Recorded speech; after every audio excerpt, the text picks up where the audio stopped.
નમસ્કાર મિત્રો, સ્વાગત છે તમારું વેધર ઓફ ઇન્ડિયા ચેનલ અને હવામાનની નવા જૂની ફેસબુક પેજ ઉપર. હું છું ગૌરવ રણીંગા. ગઈકાલે રાજ્યમાં ભારેથી અતિભારે વરસાદ નોંધાયો છે. કુલ 226 તાલુકામાં વરસાદ નોંધાયો, જેમાં 100 તાલુકા એવા હતા કે જેમાં 1 ઇંચ કરતાં વધુ વરસાદ નોંધાયો હોય, જેમાંના 37 તાલુકામાં 4 ઇંચથી લઈ અને 13 ઇંચ સુધીનો વરસાદ નોંધાવા પામ્યો છે. સૌથી વધુ વરસાદ જૂનાગઢના મેંદરડામાં 13.31 ઇંચ, તે સિવાય કેશોદ અને વંથલીમાં 10 ઇંચથી વધુ, પોરબંદરમાં 10 ઇંચ અને નવસારીના ગણદેવીમાં 9.21 ઇંચ વરસાદ નોંધાયો. તે સિવાય વલસાડ જિલ્લો, પોરબંદરના બીજા વિસ્તારો, જૂનાગઢના બીજા વિસ્તારો, તાપી, સુરત, ગીર સોમનાથ, ભાવનગર જિલ્લાના અમુક વિસ્તારોમાં પણ 1 થી 5 ઇંચ સુધીનો વરસાદ નોંધાવા પામ્યો છે.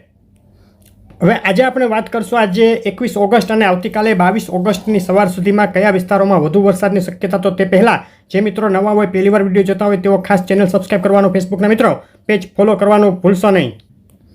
સેટેલાઇટ પિક્ચરથી શરૂઆત કરીએ તો સમગ્ર ગુજરાતનું સેટેલાઇટ પિક્ચર તમે જોઈ રહ્યા છો. ગઈકાલે અને આજે સવાર સુધી ગુજરાતમાં ગાઢ વાદળો ઘણા વિસ્તારોમાં છવાયેલા જોવા મળી રહ્યા છે. ગઈકાલે દિવસે સૌરાષ્ટ્ર કચ્છ બાજુ અને સાંજે રાત્રે પૂર્વ મધ્ય ગુજરાત બાજુ વરસાદનું જોર વધુ રહ્યું હતું. સિસ્ટમની વાત કરીએ તો 850 એચપીએ ઊંચાઈ ઉપર પવનનો ચાર્ટ અત્યારે તમે જોઈ રહ્યા છો. જે લો પ્રેશર વિસ્તાર મધ્યપ્રદેશ ઉપર હતો ગઈકાલે, તે હવે નબળો પડી અપર એર સાયક્લોનિક સર્ક્યુલેશનમાં ફેરવાઈ ગયું છે. અને આ સાયક્લોનિક સર્ક્યુલેશન હાલ પશ્ચિમ મધ્યપ્રદેશ લાગુ રાજસ્થાનના જે વિસ્તારો છે તેના ઉપર છવાયેલું જ છે અને હજુ આગામી 2 થી 3 દિવસ આ વિસ્તારો ઉપર સક્રિય રહેશે. 700 એચપીએ ઊંચાઈનો પવનનો ચાર્જ જોઈએ તો 700 એચપીએ ઊંચાઈ ઉપર જે સાયક્લોનિક સર્ક્યુલેશન છે તે અત્યારે મધ્યપ્રદેશ, તેને લાગુ રાજસ્થાનના વિસ્તારો અને ગુજરાતના વિસ્તારો સુધી જોવા મળી રહ્યું છે. અને આ સાયક્લોનિક સર્ક્યુલેશનનો ટ્રફ ગુજરાત સુધી આવી રહ્યો છે અને આ ટ્રફ હજુ આગામી 2 થી 3 દિવસ સુધી ગુજરાત ઉપર સક્રિય રહેશે, જેથી ગુજરાતના અલગ અલગ વિસ્તારોમાં હજુ 24 તારીખ સુધી વરસાદ ચાલુ રહી શકે છે. સરફેસ લેવલનો ચાર્ટ જોઈએ તો ચોમાસાની ધરી જે ઉત્તર ગુજરાત કચ્છ લાગુ વિસ્તારો ઉપર હતી તે હવે ધીમે ધીમે ફરીથી ઉત્તર દિશા તરફ સરકી રહી છે અને આગામી 2 દિવસમાં તેની નોર્મલ સ્થિતિ એટલે કે રાજસ્થાનના વિસ્તારો ઉપર આવી જશે. હવે વરસાદની વાત લઈ લઈએ તો આજે 21 ઓગસ્ટ અને આવતીકાલે 22 ઓગસ્ટની સવાર સુધીમાં કયા વિસ્તારોમાં વધુ વરસાદની શક્યતા. તો દક્ષિણ ગુજરાતના કાંઠા વિસ્તારોમાં હજુ પણ મધ્યમથી ભારે વરસાદ અમુક સ્થળે ચાલુ રહી શકે. વરસાદના પ્રમાણમાં થોડો ઘટાડો નોંધાઈ શકે છે. દક્ષિણ ગુજરાતમાં છૂટાછવાયા સ્થળે મધ્યમથી ભારે અને તે સિવાય ઘણા સ્થળે હળવો મધ્યમ વરસાદ 24 કલાક દરમિયાન નોંધાઈ શકે છે. સુરત, વલસાડ, નવસારીના જે કાંઠા વિસ્તારો છે તેમાં વધુ અસર રહેશે. ડાંગ, તાપી, સુરતના બાકીના વિસ્તારો, નર્મદા, ભરૂચ જિલ્લામાં હળવો મધ્યમ વરસાદ નોંધાઈ શકે.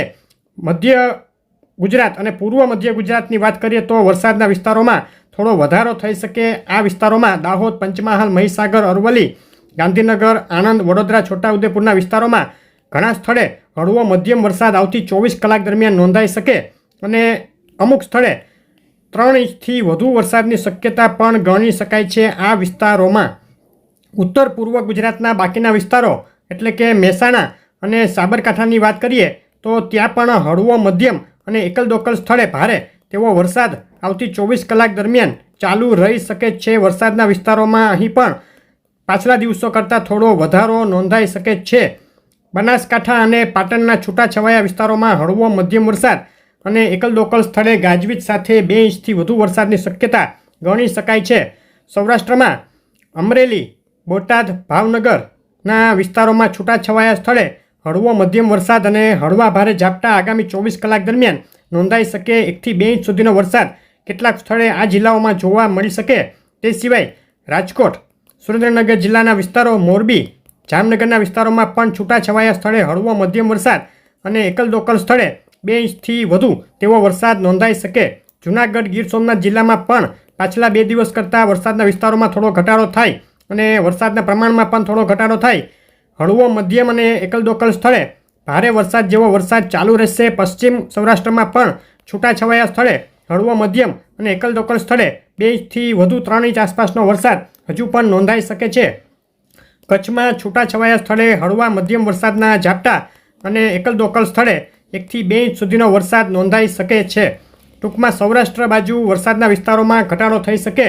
પૂર્વ મધ્ય ગુજરાત બાજુ વરસાદના વિસ્તારોમાં વધારો થવાની શક્યતા દેખાઈ રહી છે. હજુ આગામી 3 દિવસ સુધી એટલે કે 24 તારીખ સુધી વરસાદી સિસ્ટમ સક્રિય રહેશે ગુજરાતમાં. તો અલગ અલગ વિસ્તારોમાં હળવો મધ્યમ અને ક્યાંક ભારે તેવો વરસાદ ચાલુ રહેવાની શક્યતા હાલ દેખાઈ રહી છે. તો આ હતી આજે આવતીકાલ સવાર સુધીની વરસાદની અપડેટ. આગળની અપડેટો જોવા માટે વિડીયો લાઇક શેર કરી ચેનલ સબસ્ક્રાઈબ કરવાનું, ફેસબુકના મિત્રો પેજ ફોલો કરવાનું ભૂલશો નહીં. આભાર.